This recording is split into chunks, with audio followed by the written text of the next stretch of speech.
Welcome to Stepping Out with Sheriff Mike Chapman. Hi, I'm Sheriff Mike Chapman. I want to welcome you to another podcast episode of Stepping Out.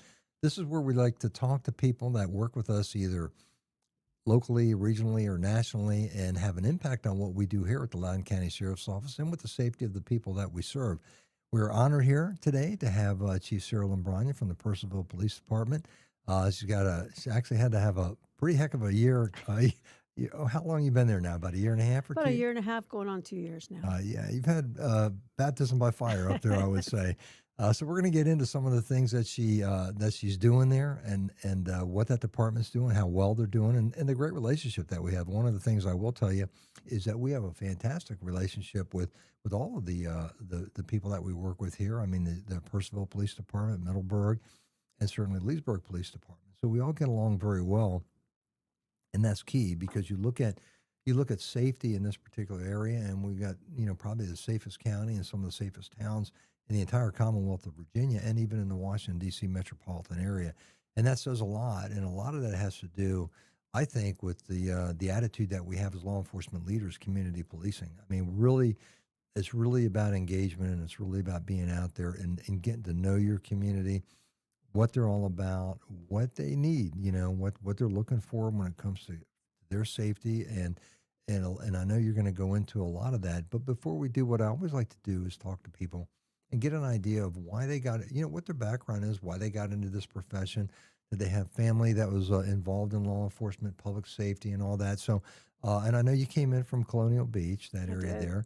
But tell us a bit about yourself, and so we get to, I like people to get to know us as people and not just what we're doing on the job. So tell us a bit about yourself. Yes, I grew up in Northern California, very rural Northern California. What part of California? It's Yolo County, right outside of Sacramento. Okay. I don't know if you're familiar with I am. Northern I did some California. time DA in California. Okay. I was in San Francisco, lived out there by Brentwood, not the O.J. Brentwood, but the other the other Brentwood, and my son got married a couple years ago up in Sacramento. Okay, so, very good. Yeah. Yes, and I still have family there. Still have family that lives in San Francisco, actually, Okay. and some Northern California, and also Visalia Okay. out there. So, it's a very, very small town. I think it's 1.5 miles where I Okay. grew up. It's very, very tiny, and I didn't have a lot of guidance as far as going to college. That was Mhm. never really an option for me, due to cost and things like Right. that. My parents were both farmers. Uh-huh. So, my cousin had been serving in the Army at the time, so Right. I followed in her footsteps. She was very happy that she was serving in the military, and so Uh-huh. I joined the Army. Okay. And you could say that I was maybe bored, and so I joined. And a lot of people have said that, I think. But Winston Churchill said that he was needing a little bit of adventure, so that's why Uh-huh. he joined the Army. So. But I wasn't going to find that in the 1.5 miles of rural California. So I'm very, very glad I did. I had an amazing time in the military. I recommend it to anybody. Right. I earned my GI Bill. When Okay. I got out, I went back to school. How many years did you do in the military? I did 4 years. Okay. 4 years. Well, thank you for your service. Thank you. I appreciate that. And I got to travel quite a bit for the 4 years. Mhm. I was out in Bosnia and did some time in Korea. And Okay. my first duty station was actually Virginia Beach. So Oh, is that that right? was a lot of fun. Okay. Coming from California, right, going to Hey, the so beach. where were you in Korea when you were there? I was at Camp Casey, Okay, outside Tongdashan. Okay. Yeah, southern, 'cause about 50 miles from the DMZ. Because I did some time in Seoul, Okay. Korea, with the DA. Yeah, so I was assigned to the embassy there. So I was just outside Not Itaewon. to Yeah, I'm age sorry. you, but what year was that? Probably before you were born. Okay, So, I was there in the so we're- 90s. Right. Okay, I was there actually 98. Okay. 98 through 2000. Me too. Yeah. Okay. Yep. Oh, wow. Yep. So yeah, and so I got out and I decided to go back to school. I wanted to earn my degree. I didn't know in what. In the military, I was in the motor pool. I drove trucks and Uh-huh. had a lot of fun with that, but I didn't really necessarily want to stay with that. Right. So when I went back to college, my first language is Spanish, and I thought, let me see if I can use that, and go back to school and maybe become an interpreter for the government or something Okay. like that. And so I decided to do an internship with the medical examiner's office while I was Okay. in college. I fell in love with it. Absolutely. And Oh. we would go to the different jurisdictions, work with different agencies, and Okay. I fell in love with the investigations Okay. aspect of law enforcement. And I said, that's what I want to do. Okay. So I also did an internship with the Fredericksburg Police Department as an Okay. interpreter, and I applied there, and that's where I got hired. Okay. So So you were there with Fredericksburg for how long? they sent me through the academy, Okay. and I didn't stay there very long. Probably about a year. Okay. Just wasn't the right fit for me. Right. Right. And to be honest, and I think you hear it a lot now from a lot of Mhm. young people, they join law enforcement as an experience, right? And they Right. try it out, and then they don't like it. So that's kind of where I found myself. After Fredericksburg, I thought, Mhm. maybe just wasn't for me, and Right. I kind of just gave up on it, trying to figure out what I wanted to do after that. And I got a phone call from a fellow academy classmate. Okay. Said, "Hey, we're hiring in Colonial Beach. If you want the job, apply for it." Uh-huh. So within the week, I was hired at Oh, wow. Colonial Beach, and so I Okay. stayed there 12 years. Okay. Yep. Okay. How'd you like that? How did you like back to a small town, right? It's a small town, and it was certainly a culture shock because it was a lot smaller, I would say, than Fredericksburg. Right. It's How big was Fredericksburg? How big a department was about that? 75 Okay. when I was there. That's Probably probably kind bigger of like now. Leesburg here, about Yeah, the same. about the Right. same as Leesburg. Okay. Colonial Beach is tiny. It's a little golf cart community. It's Right. it was a lot of fun. Right. Who wouldn't want to work at the beach, right? Right. Right. So I had a lot of fun there. Worked my way up through the ranks. Uh-huh. Started on the road as an officer, and within 2 years I was an investigator. Okay. And that's really what I wanted, right? That was Right, my right. goal. So, Right. but as with any small department, I think if you want to advance in pay, you have to Right. advance in rank. Sure. So I never really considered going through the ranks. I never really aspired to be a sergeant or a lieutenant. Right. It just kind of happened. So I worked my way up to sergeant, then lieutenant, and then captain, and then eventually deputy chief. Oh, okay. Oh, Yeah. very good. How many years did you do there? About 12 Okay. years there. Yeah. So what brought you out this way to Loudoun County and to Purcellville? Well, with Colonial Beach, it's very small, and it was very hard to go anywhere past the deputy chief's position. And surprisingly, I didn't necessarily feel like I was ready to be a chief, Right. because that was really the next step. Sure. And so I thought, I'd like to go somewhere where I can get some more experience, Mhm. work with some other agencies. And I felt, why not Northern Virginia? I saw the opening for Purcellville Okay. for the deputy chief's position. And Uh-huh. and I applied and went in for an interview and got along with everyone. And Right. and I accepted the position. And I know it was a competitive position Yes, to get. yes, Do you know it how many? was. Probably, what, 30, 40 people put in? I'm not really sure. I do Right. know one of our we had somebody in house that had applied also. So, Right. but yeah, I'm not really sure how many they Right. have. Right. So, So I was going to ask you how you're liking it so far, but before I do, okay. tell me a little bit about what your philosophy was coming in there and where you, coming in. So you came as deputy chief, and then you were, obviously became the acting chief, and then later the chief. But what was your philosophy coming in? What did you hope to do coming from Colonial Beach into Purcellville? I will tell you that the one thing I wanted to do was learn. As you know, you never stop learning, right? Right. And even in our positions now as leaders, I hope to never stop. And so I wanted to learn how to lead, learn how to develop, and to eventually becoming a chief of police. That was my goal. Right. That was my goal. I was going to work in Purcellville for a few years, gain some experience, learn some of the know-how of the job. And it's a lot of people. Some people don't really understand what it takes to be to lead a department. Right. But it's more than just being on the cover of a newspaper, Right. or Right. you have to learn budget, and you have to all of those Sure. things that people don't consider. And I wanted to learn all about that too. Well, you're like right in the middle of everything. I mean, because you have, council members you got to be cognizant of. Mhm. You've got, mayor. You've got, the people that you, the citizens that you are, handling, that you're dealing with, and then you've got the people that work for you.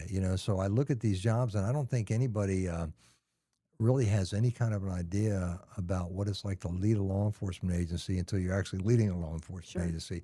It's certainly easy to be a Monday morning quarterback or to sit back, and we see that all the time. People taking shots at us.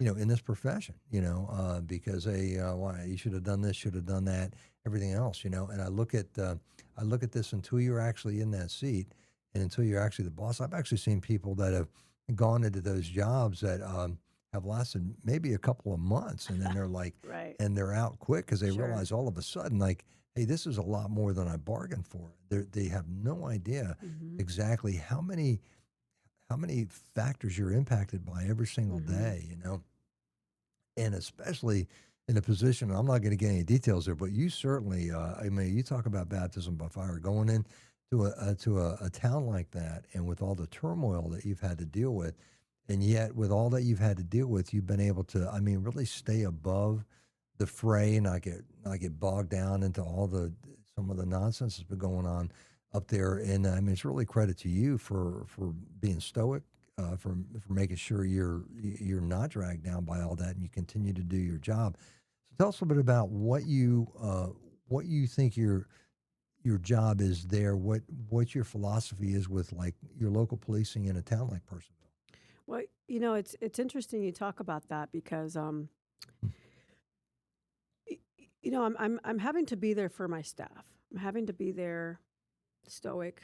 I'm having to be there for my staff, my officers, because they're the ones that go out on the street and they get asked the questions, Right. and they ask the hard questions. Sure. Like, oh, what are you having to deal with here, and and things like that. Being not necessarily defunded but Right. disbanded. And that Right. was a big deal for us. Right. And I it's also our citizens. Right. Our citizens didn't want us to go, Right. and that was obvious. And I attribute that to the previous successes of our department. Right. Community engagement is so important, and I've talked about this before. Community engagement is just our community engagement with Purcellville is top notch. Being out there in the community, talking to people, Right. we're all people too, Right. right? Right. And you have to understand that it's one day at a time. It's no agency is perfect. Right. Every agency has its issues. Yeah. No matter how big, no matter how small. And we have an oath that we Right. took. And I've talked about this before as well. Protect and serve. Right. It's not just our citizens. It's protecting and serving Right. our staff. Making sure that they're safe and they're not getting bogged down with everything. Right, You have to right. kind of speak to them one-on-one, speak to them as a whole, and let them know that Right. this too shall pass, because Right. things get better. Right. Right. Everything is temporary. I've always said that, police departments, because I get asked this a lot over Mhm. time, the differences between like what we do, our sheriff's organization at large versus town police department, city police departments. And I said, look, a police department is a direct reflection of the community that they Mhm. serve, okay, and vice versa, and so it's important that you look at all those factors, you take all that into consideration when you're thinking about, who you're going to hire as a chief, when you're thinking about, the size of your agency, what you plan on doing, how you do it. And I think there's a misconception that law enforcement is law enforcement across the board, and I think there's nothing more specific to an area than like a police department, because you're the face of you're the first government face of that particular area, okay, and you have to know that area, and even like for me here with all the different areas that we handle here in the county. The way we handle things out west is different than the Mhm. way that we handle things in Sterling, is the way that we handle things, because we have to be very adaptable and flexible, and we have to know our communities. And if you don't know your communities, you're destined for failure. And because it really is reflective of what what your community is and how you relate to your communities. I would say that what I see here in the county and with our town, police departments here, that we do very well, because I think we're integrated well. We rely on each other to get the job done, but we also know the communities, and we check with each other, on certain things, like, you have a particular incident there, is there something we can help with or something you can help us with, because your area better than anybody, and we're, kind of more spread out and more at large. But whether it's you or whether it's the chief there in Purcellville, or Leesburg. Sean, Mhm. I'm Yeah. sorry, in Leesburg, Mhm. or Sean out there in Middleburg, Mhm.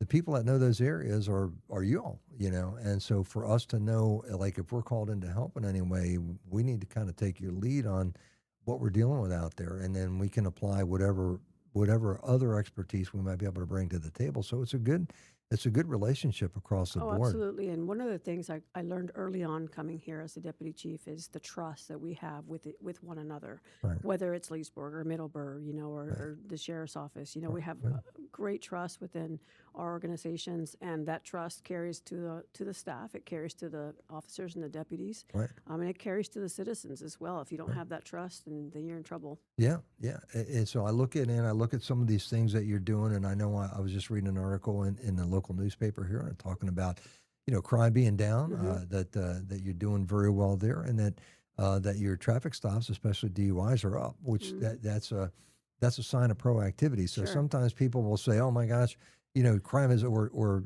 traffic is up." It's a good thing, because what that shows is that our people aren't just waiting for an accident to happen and show up and find somebody drunk in a car, that they're actually pulling people over before they get in an accident, and then, and taking them off the streets that way, Oh, So, we get calls too. Our citizens are very aware of those incidents. If they see something, and they're very quick to say something. So we're out there, and well, that's for sure. yeah, right. I know that myself. Yeah. But we go out there, and we make sure that we keep an eye out on those things. So we're and it might not seem like it, because sometimes you don't see the police cars, or the citizens don't see the police cars as often as they'd like. Right. But we're out there. We're at every inch of that town. Yeah. No, that's good. And I know you got some things coming up here, Yes. so I know you do, Coffee with a Cop. You do all these things that we do. You do it in Purcellville. We try to do it different areas across the county. But I see you've got things I never thought of here. Popsicle with a Cop. It's a branch off of our Coffee with the Cop. Okay. It's very messy. But this year we're going to do it at Adams Bike Park. Okay. They're on Maple Avenue. The reason we're doing that is to bring some e-bike awareness. As you know, we've been having some craziness with those e-bikes. We want to have parents come and enjoy some popsicles with their kids, learn about bicycle safety and scooter safety, and especially the e-bike safety. We can hand them out brochures. I know one of your deputies is coming. One of your bike officers is going to be there. We have one of our bike officers that are going to be there. And well, that's great. And I know, because this is something that obviously is a problem. I mean, across the country, quite frankly. And I'm looking at some video footage from all different kinds of places. We've got like these e-bike gangs now going out there. Yeah, it's a shame. And how dangerous they are. And I know you've got part of the WNOD trail up there in Purcellville. Right. We have, some of that running throughout the entire county here. And I know I take, I walk with my wife on the trail, and, walk my dog sometimes on the trail. And it can be kind of crazy out there with these people. So you really have to educate, the e-bike users. You got to educate the parents about what these folks that are on these are allowed to do. And you hope that the people that are riding these e-bikes are being conscientious enough to make sure that they're polite and courteous when they're blowing by you at 30 miles an hour. And I think because of the awareness we're actually already putting out, and the parents are actually beginning to pay attention. We were talking about that earlier. They're coming into our station and asking information. They're asking about laws and and things like that. So we're fortunate that the parents do. They're taking a stand also. Yeah, and that's important. And we're finding. We're trying to do a very proactive campaign as well, and we're finding it's having some impact. But I can tell you, we've had a couple instances where we've actually confiscated these bikes, towed them away, and now you got to pay it to get it out. Right. I think that really gets the parents' attention. When it comes to money, absolutely. When it comes to money, right. That'll definitely wake them up to Sure, this. Sure. But education is a key on this, and I think what you're doing is really good, and I think. Working together and certainly having our guy out there as well these are all important things. It just shows the team effort that we have, because I think everybody here, we just want a safe community. We want people to like what they do. We want people to like, what they see in law enforcement. I mean, we're not, we're not out there doing Gestapo stuff. We're actually working with the community and helping them out and making sure we enforce the law, but actually doing it in a way that is respectful, and I think that goes a long way. So you also have something else here, the Civilian Response and Casualty Care. That's right. We have the CRCC. It's the Active Attack Training Course. We partner up with DCJS. They come out. We host the event. It's going to be at the council chambers at the end of August 28th and August 29th. You can find more information on our Facebook page. And it's really for, They don't happen often, and I don't. This is not meant to be a scare tactic, certainly, but they do happen, right? You know, we Right. have some unfortunate events sometimes that happen, whether it's a active shooter or anything like that. Right. But we want to make sure our citizens are prepared and they know what to do before law enforcement arrives. Right. You know, whether it's applying a tourniquet or Right. stop. It's part of the stop to bleed, right? So Right. so yeah, so we're hoping that we get we actually usually have a pretty good turnout for that. And we welcome anybody from your local churches or schools to come and attend. We encourage all of our town staff also, so they can be prepared. So I know you have these events coming up, but I also know you do other events out there, you Mhm. know. So tell us a bit, because I know, I've been up there before, like at the fire department up there. Oh yeah, You- Public Safety Day. yeah. That's So a big tell us, one. tell us a little bit about that. That's we just had ours. Obviously, you were there. We partner up with our local first responder partners, fire department, fire and rescue. A medic brings their helicopter. Everybody loves a Of helicopter, right? course. And we have an opportunity for the sheriff's office can you bring your drones and just make the public aware of what we offer. Everybody brings their canines. Right. And that's something that I'm hoping that in our near future we can actually start a program for a wellness dog at PPD. Oh, wow. We have a great wellness program already. We have a fitness center that we have for our officers so that they can stay fit and stay healthy. They're able to work out an hour per shift right there at the station, pending calls for service, obviously.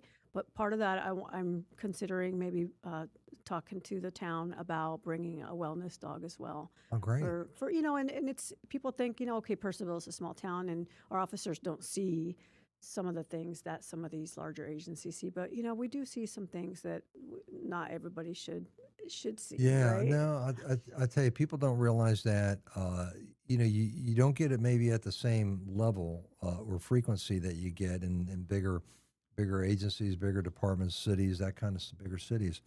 But yeah, we all see things that can have an impact, and it's interesting because we just had our wellness coordinator here on just before you, Right. and it's really interesting to see how things have changed over time. I've been at this job for a long, long time, and when I think back about when I started, and it's kind of like no matter what happens, like suck it up, you're a cow Right. kind of thing, and we're gonna have to put you on the rubber gun squad and those kinds of things, you know. Right. That's kind of where it was at, But we didn't know any better, right? yes. But we do now. Yeah. So So people need to know. People need to Absolutely. know that we're human too, Right, and that sure. we have not only do we have the stresses that we see on the job, we have the stresses that we have in our personal lives, Mhm. So you come to work and and you could be in a bad mood because of something that just happened at your house, Sure. I mean, so there's all kinds of things Right. to consider, and that's why I kind of like doing these podcasts, because I want people to see what's behind the badge, what's behind the effort that we put in with the civilian effort, the law enforcement effort, and others that impact what we do. And I think it's important, and I think people really need to know that we're protecting the community, but we're part of the community. We Mhm. want to make sure that we want to treat people the way we want to be treated. Sure. And I think that's kind of where I think law enforcement getting a lot better that way. Well, I don't know if you saw we recently put something out on our Facebook on leaving your pets in your vehicles. Because of that, it's summertime. We had a heat wave there for a Sure. bit. Oh, It was over yeah. 100 degrees. So we put something out, and I brought my dog with me. He's a Great Dane.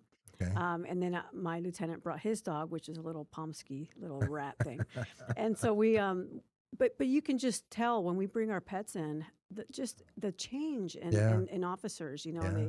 they lighten up, and their day is made. It's know, amazing. it is And I hate to amazing, say this. absolutely. I've got I've brought my dog on parades before, and Right. I think it's just great. You have a doodle, right? Yeah, I We don't know. don't- You had to say Sorry, that, right? I'm sorry. You can borrow my Great Dane. You had to say that, yeah. But he's a bigger dude. He's like 60 pounds. Okay. But I tell you, it's just good therapy. I mean, it's just good therapy. Sure it is. And my wife says, I mean, I wouldn't survive a day if I didn't have my dog around. So they really are helpful. There's truth to that, and absolutely. Yeah. Yeah. So So- that's something hopefully we can bring to the PD sometimes. Well, maybe that's in good. the next year, maybe a couple of years. Yeah. Well, that's good. Well, you got a lot going on. Yeah. You're doing a heck of a job Thank out there. you. I appreciate that. we like the working relationship that we have. I think we're all working hard to keep this county safe and keep our community safe. So, before I wrap it up, is there anything in particular that you wanted to bring up? Anything you want to close out with here? No, I don't think so. I really do appreciate you giving me a call about this. This is great, and maybe we can do a follow up in another year, and Yeah. just to see how things are going. And, Absolutely. yeah, and I do want to. I don't know how many people watch these, but I do want to thank our community. They really are a special community. Yeah. We couldn't do our job without them. Yeah. No, we're so- blessed. We're blessed in this area in many ways. Absolutely. I mean, so we're very, very fortunate. Very. So, well, Chief, I want to thank you. Thank I you. want to thank you for coming in. I know you got a busy schedule here, so thanks for taking the time out. Thank It you. means a lot, and let's keep up the good working relationship together. Okay. Okay, great. Thank you very Thank you, much. sir. Appreciate it.